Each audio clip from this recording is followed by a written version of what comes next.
Assalamualaikum warahmatullahi wabarakatuh. Bahasan pada materi perilaku konsumen yang kedua adalah consumer society atau masyarakat yang konsumtif.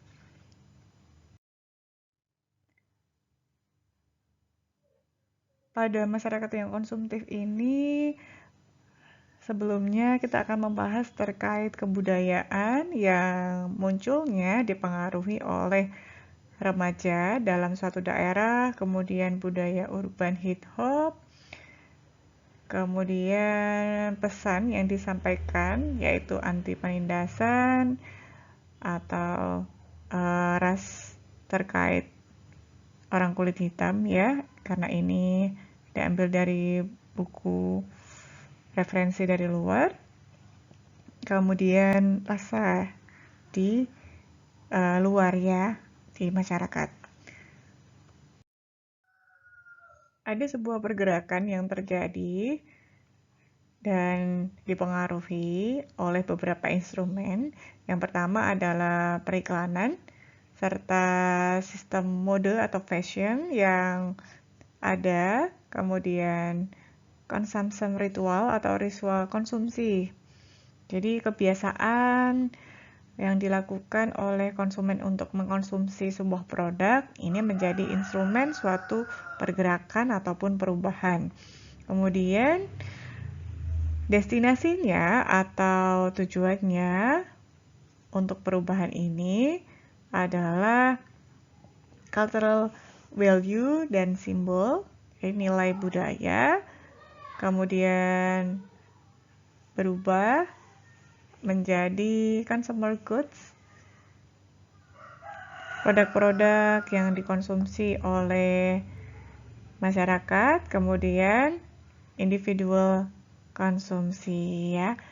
Konsumsi individu. Ini adalah pergerakan yang terjadi dengan beberapa step untuk mencapai tujuan. Pada budaya, ada beberapa ciri. Yang pertama adalah refleksi dari tren masyarakat yang mendasar.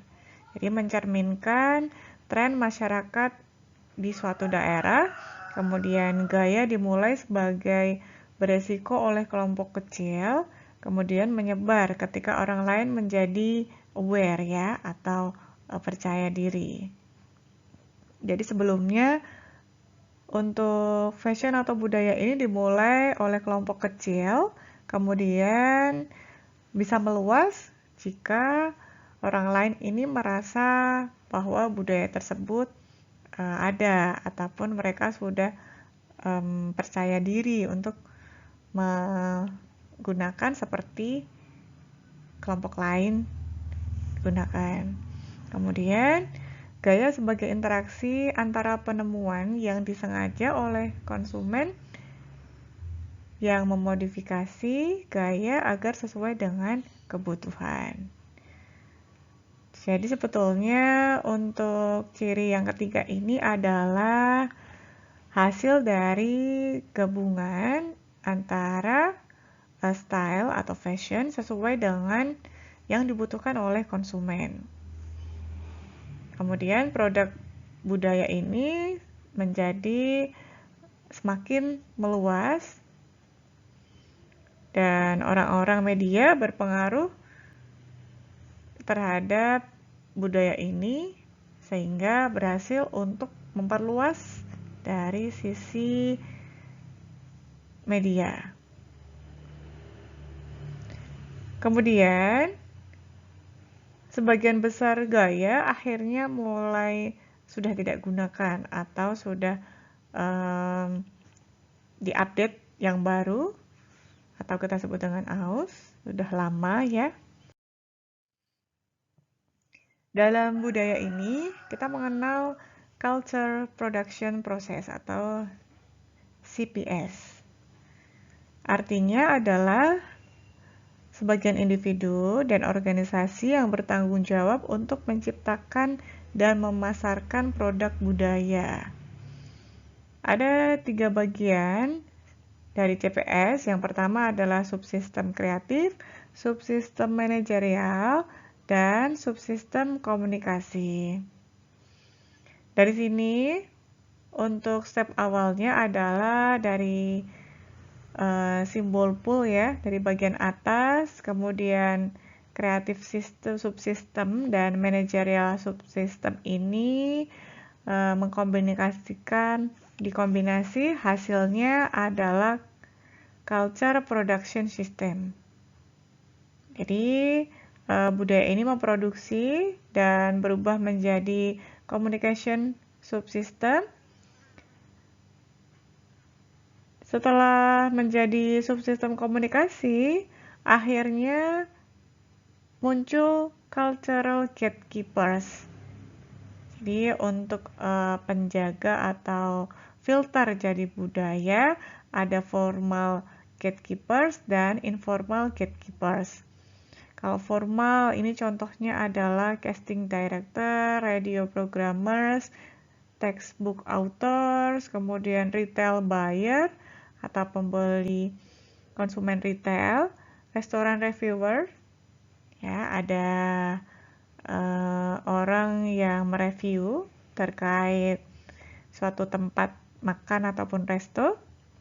Kemudian jika informal gatekeepers, ini contohnya adalah opinion leaders, para pemimpin kita menyampaikan opininya, kemudian teman, spouse, family members. Nah, ini termasuk dalam informal gatekeepers sehingga dapat dimanfaatkan oleh konsumen pada akhirnya.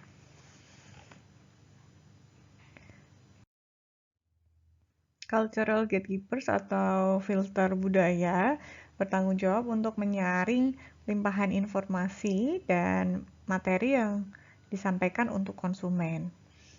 Jadi tastemaker ini mempengaruhi produk harus dipertimbangkan oleh konsumen. Apa yang diterima oleh konsumen ini perlu dicerna kembali, perlu kita filter untuk menerima makna yang sebetulnya ingin disampaikan oleh budaya ini. Cultural gatekeeper ini meliputi beberapa bentuk. Yang pertama, reviewer film, resto, kemudian mobil, desainer interior, kemudian ada juga pembeli eceran, dan editor majalah. Dalam budaya, terkait dengan seni, ada seni yang tinggi dan seni yang rendah, ataupun budaya tinggi.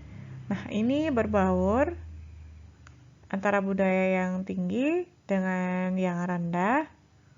Dalam hal ini, untuk seni ataupun budaya sangat diapresiasi. Misalnya ya, suatu bentuk seni ini berupa seni rupa, lukisan, ataupun patung ya. Kemudian iklan ini dihargai suatu dalam bentuk seni juga. Seni merupakan sebuah bisnis besar. Pemasar sering menggabungkan seni yang tinggi untuk mempromosikan produk. Pada budaya, peran dan alat peraga tertentu ini sering terjadi secara konsisten. Jadi budaya massal ini menghasilkan produk untuk masyarakat luas, bertujuan untuk menyenangkan atau memenuhi selera konsumen yang sama. Kemudian peran atau alat peraga ini juga dilakukan secara konsisten. Jadi perlu kita gunakan alat bantu atau instrumen lainnya untuk menyampaikan dari sebuah budaya ke masyarakat luas. Kemudian daur ulang image. Anggota subsistem kreatif ini melakukan recycle untuk menjangkau masyarakat tertentu menjadi sebuah inspirasi hasilnya. Dan dalam budaya juga dilakukan rekayasa realitas. Banyak lingkungan konsumen memiliki gambar atau karakter yang dihasilkan oleh iklan pemasaran atau recycle, penggunaan ulang. Kemudian, pemasar menggunakan budaya pop sebagai sarana promosi. Misalnya ya, untuk mode vintage, model lama, kita gunakan jeans second atau bekas. Kemudian, elemen yang digunakan adalah elemen sensorik dan spasial. Berikutnya, untuk rekayasa realitas ini, pemasar menyesuaikan elemen budaya populer. Jadi kita mengangkat isu ataupun mengangkat budaya populer dengan masuk ke produk kita sebagai sarana promosi. Misalnya ya, layanan alibi teman di Jepang. Jadi di Jepang ini ada sebuah perusahaan yang memberikan jasa untuk memberikan layanan teman palsu agar nanti bisa lebih terkenal di medsos. Kemudian Cafe Rick di Casablanca. Ada sebuah kafe yang lokasinya ini seperti lokasi setting di sebuah film, jadi sangat indah konsepnya itu. Kemudian iklan langsung dari Nissan. Ini adalah contoh rekayasa realitas. Kemudian pada rekayasa realitas ada sebuah hipotesis kultivasi, yaitu kemampuan media untuk mendistorsi persepsi konsumen tentang realitas. Konsumen yang menjadi peminat televisi ini melebih-lebihkan seberapa kaya orang dan kemungkinan mereka akan menjadi korban kejahatan kekerasan. Kemudian media juga melebih-lebihkan frekuensi perilaku konsumen seperti minum ataupun minum minuman keras misalnya ya, ataupun merokok ya. Ini adalah hipotesis kultivasi. Saat ini gamer menjadi lebih canggih dan sekarang mewakili secara umum populasi masyarakat. Game online ini bergabung dengan iklan yang memungkinkan perusahaan menargetkan jenis konsumen tertentu. Game yang sekarang ini sudah mulai booming, dimanfaatkan oleh masyarakat, sudah mulai join dengan beberapa perusahaan pengiklan. Jadi gamers ini juga diselipi oleh iklan-iklan yang memiliki target konsumen tertentu. Pengiklan dapat menarik perhatian pemirsa ini atau konsumen lebih lama di video game. Karena video game ini kita bisa fokus beberapa jam dan pengiklan juga dapat memberikan waktu lebih lama untuk konsumen melihat iklan mereka. Kemudian dapat menyesuaikan game dengan produk serta profil pengguna. Kemudian format pemberi pengiklan, fleksibilitas yang memiliki pengaruh besar, serta dapat melacak penggunaan dan melakukan riset pasar. Dari game ini kita juga mendapatkan beberapa manfaat, di antaranya kita bisa melihat pengguna kita siapa saja dan melakukan riset pasar. Inovasi merupakan setiap produk yang dianggap baru oleh konsumen, meliputi teknik pembuatannya, variasi produknya, ataupun cara untuk mengirimkan produk ke konsumen, dan kemasan.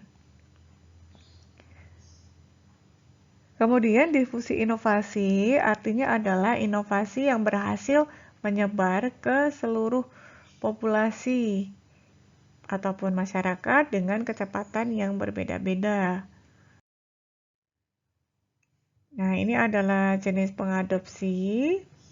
Di bawah adalah life cycle-nya atau perjalanannya.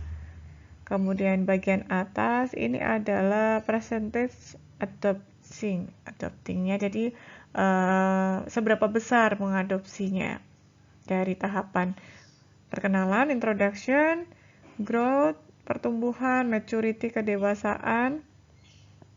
Nah, ini adalah untuk persentasenya, mulai dari innovator early adopters, early majority, late majority, dan laggards. Paling rendah adalah laggards. Ini ya. Adopsi inovasi menyerupai urutan pengambilan keputusan konsumen. Konsumen individualistis lebih inovatif daripada konsumen yang kolektif. Kemungkinan mengadopsi kategori inovasi yaitu inovator atau pengadopsi awal, kemudian orang yang lama untuk mengadopsi atau pengadopsi yang terlambat.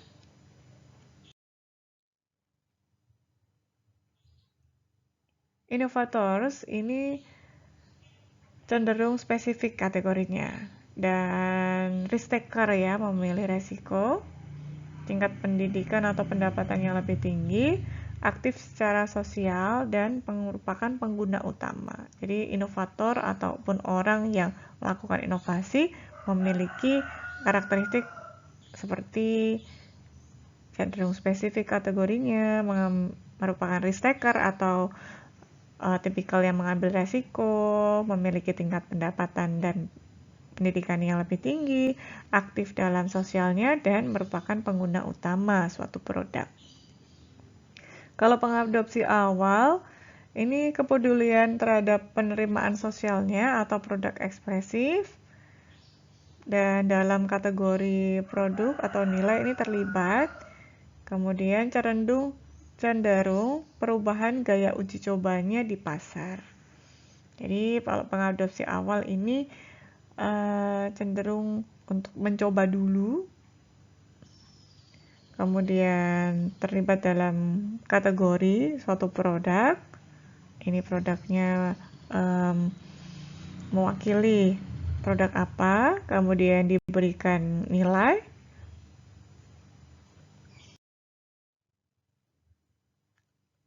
Ada beberapa bentuk inovasi.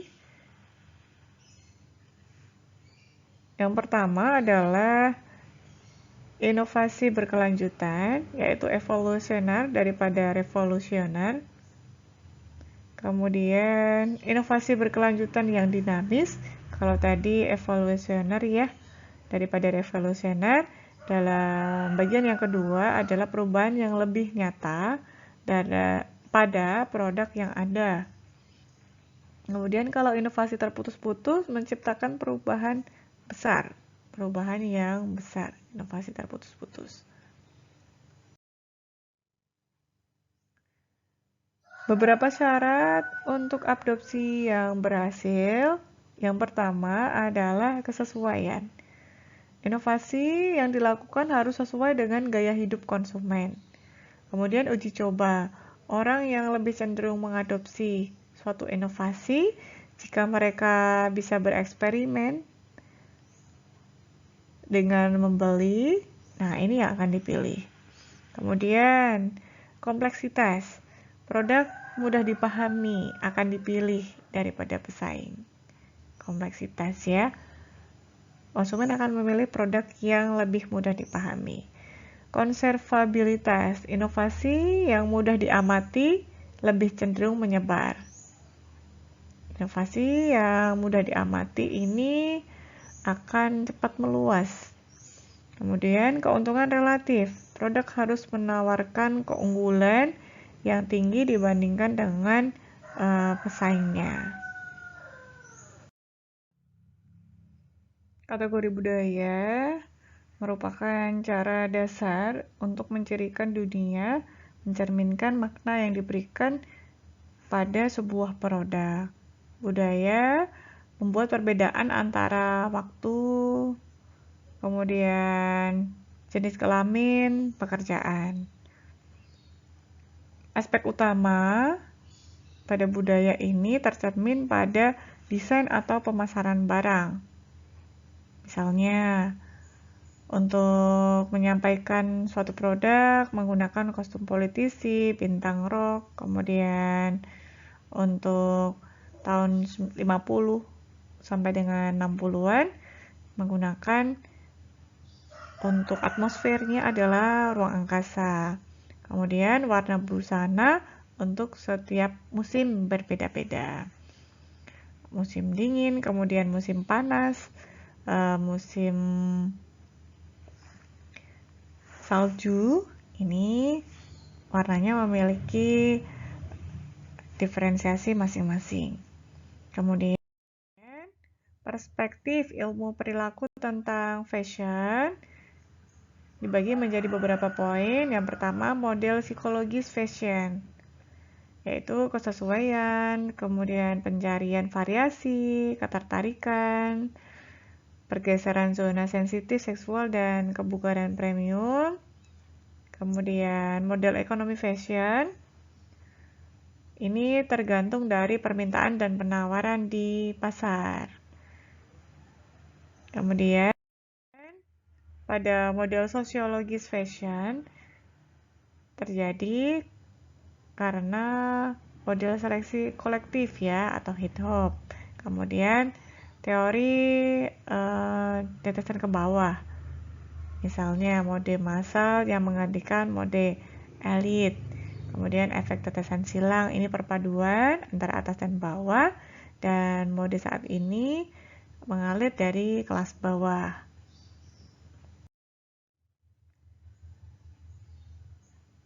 Berikutnya adalah mode medis atau contohnya adalah teori meme, yaitu yang bertahan karena ciri khasnya dan mudah diingat. Kemudian siklus adopsi mode. Siklus adopsi mode ini adalah contohnya boneka Cabbage Patch ya. Dulu ada boneka yang terkenal. Jadi boneka ini adalah boneka kanibal ya. Boneka yang diminati banyak masyarakat di Amerika.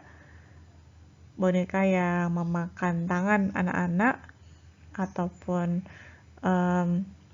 dia memakan sejenisnya, dan banyak dicari karena menjadi hadiah di saat momen tertentu, misalnya momen Natal. Kemudian kura-kura ninja mutan, ini juga merupakan suatu siklus adopsi mode.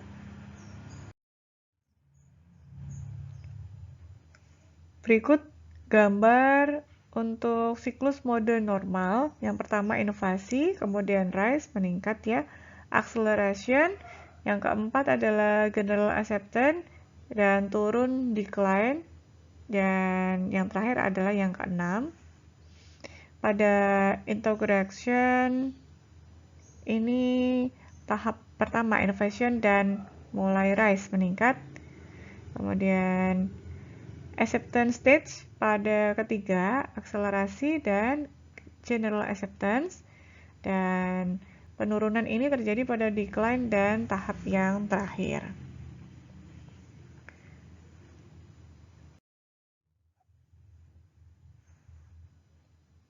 Siklus penerimaan mode, contohnya menggunakan musik ya. Pada tahap pengenalan, sejumlah inovator musik mendengar lagu. Penerimaan lagu menikmati peningkatan visibilitas.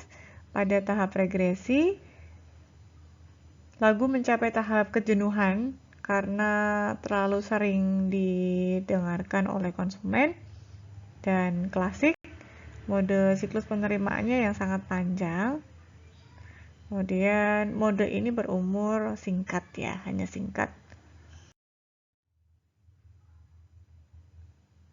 perbandingan penerimaan fat, mode, dan klasik. Fat ini adalah waktunya hanya sebentar, dan jumlah yang mengadopsi juga lebih sedikit. Kemudian fashion ini lebih banyak yang mengadopsi, serta waktunya juga lebih panjang.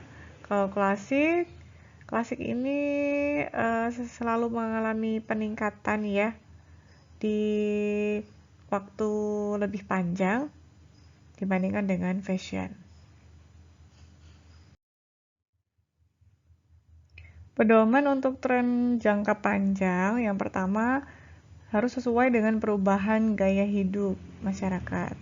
Kemudian manfaatnya harus terbukti, dapat diterima oleh konsumen dan dapat dipersonalisasi, bukan efek samping atau efek bawaan, dan segmen pasar yang penting ini bisa menerima perubahan tren tersebut. Jika kita menyampaikan produk ke budaya lain terkait dengan suatu inovasi, dalam hal ini inovasi tidak mengenal batas teritori atau geografis. Ada beberapa contoh konsekuensi yang berat dengan tidak mempertimbangkan atau mengabaikan kepekaan terhadap budaya, yaitu terjadi pada tahun 94. McDonald mencetak ulang bendera Arab Saudi pada kemasan atau promosi sekali pakai. Kemudian tahun 2002 penyelesaian litigasi McDonald's karena salah melabeli kentang goreng sebagai vegetarian. Kemudian 2002 terjadi juga McDonald's membatalkan McAfrica. Serta pada tahun 2005 burger kemakmuran McDonald's. Ini yang terjadi karena adanya pengabaian terhadap suatu budaya. Caranya untuk kita mengenalkan produk ke budaya lain dengan mengadopsi strategi standar. Strategi standar Starbucks contohnya di seluruh dunia menghapus kebiasaan lokal. Kemudian, perspektif etika, kembangkan suatu pendekatan untuk banyak pasar yang homogen. Jadi manfaat skala ekonomisnya ada. Kemudian, Disney, contohnya ya. Ada beberapa cabang Disney di dunia. Disneyland Hong Kong, kemudian Disneyland Paris, Disneyland Singapura. Perspektif EMIC, penekanan pada variasi lintas budaya. Setiap negara ini adalah unik dan memiliki karakter nasional. Strategi harus disesuaikan dengan setiap budaya tertentu untuk membuat produk dapat diterima dengan selera lokal. Jadi misalnya, untuk McDonald di Indonesia, sausnya ini ada 2 jenis, menggunakan saus sambal dan saus tomat. Pemasaran global dapat dilakukan karena konsumen di negara yang berbeda ini tidak menggunakan produk secara bersamaan. Metodenya, caranya. Kemudian, terdapat perbedaan budaya yang signifikan antar daerah ataupun negara. Dalam hal ini, Coca-Cola sudah berhasil menciptakan citra internasional tunggal.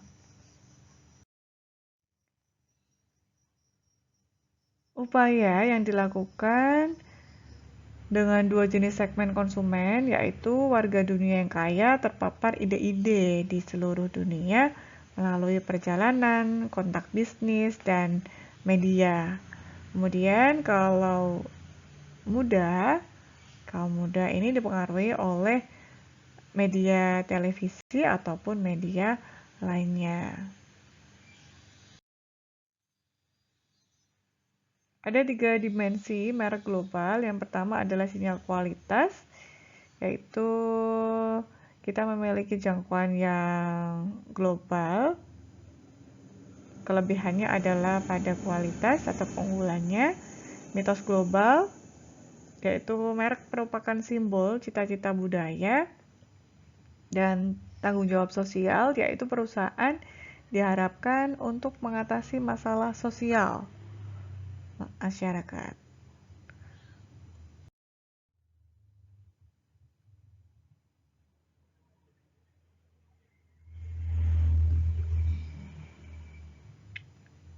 Di sini adalah suatu pie, lingkaran yang merupakan segmen konsumen yang mengevaluasi merek global.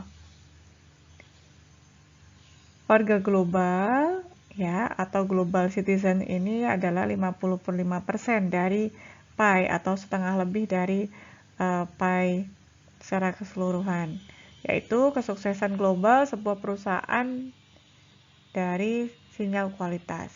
Kemudian pemimpi global, global dreamers 23% melihat merek global sebagai produk berkualitas dan siap membelinya. Kemudian anti global, skeptis ya atau cuek bahwa perusahaan global memberikan produk berkualitas lebih tinggi. Kemudian berikutnya adalah pie pada konsumen agnostik global. Jangan mendasarkan keputusan pembelian pada atribut global merek. Ini adalah segmen konsumen yang melihat dari sisi global terhadap suatu produk.